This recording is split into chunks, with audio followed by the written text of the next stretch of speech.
সবাই জিয়ার সোনা। শহীদ প্রেসিডেন্ট জিয়াউর রহমানের রক্তস্নাত সংগঠন বাংলাদেশ জাতীয়তাবাদী দল বরিশাল মহানগরের আওতাধীন আজকের এই ৩০ নং ওয়ার্ড বিএনপি কর্তৃক আয়োজিত আজকের এই নতুন ফর্ম সংগ্রহ এবং সদস্য নবায়ন এই কার্যক্রমে সভাপতিত্ব করছেন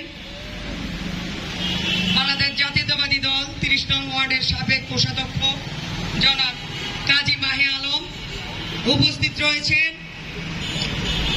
মহানগর বিএনপির সংগ্রামী যুগ্ম আহ্বায়ক জনাব হালিম মির্জা, যুগ্ম আহ্বায়ক জহিরুল ইসলাম লিটু, সদস্য আরিফুর রহমান বাবু, সদস্য নওশাদ নান্টু, সদস্য সিরাজুল হক মৃধা, সাইদ খোকন, ৮ নং ওয়ার্ড সদস্য দুলাল গাজী, ৮ নং ওয়ার্ড বিএনপির সিনিয়র যুগ্ম আহ্বায়ক সাবেক আবুল কালাম আজাদ। এখানে উপস্থিত রয়েছেন অত্র ওয়ার্ডের বিএনপি নেতা সহ যুবদল খোরশেদ আলম, মাসুম মাঝি, জসিম।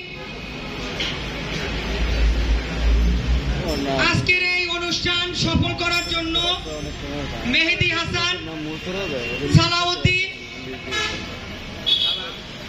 সালাম, মুক্তার এবং ছাত্র দলের নেতৃবৃন্দ, যুব দলের নেতৃবৃন্দ, স্বেচ্ছাসেবক দলের নেতৃবৃন্দ, অত্র ওয়ার্ডের বিএনপির নেতৃবৃন্দ এবং আমার সম্মুখে মা বোনেরা যারা উপস্থিত রয়েছেন, আমি সবাইকে হাফিজ ফিরোজ সহ আমি সবাইকে আমার মহানগর বিএনপির পক্ষ থেকে জানাই সংগ্রামী শুভেচ্ছা, বিপ্লবী অভিনন্দন। আসসালামু আলাইকুম। প্রিয় এলাকাবাসী, আপনারা কি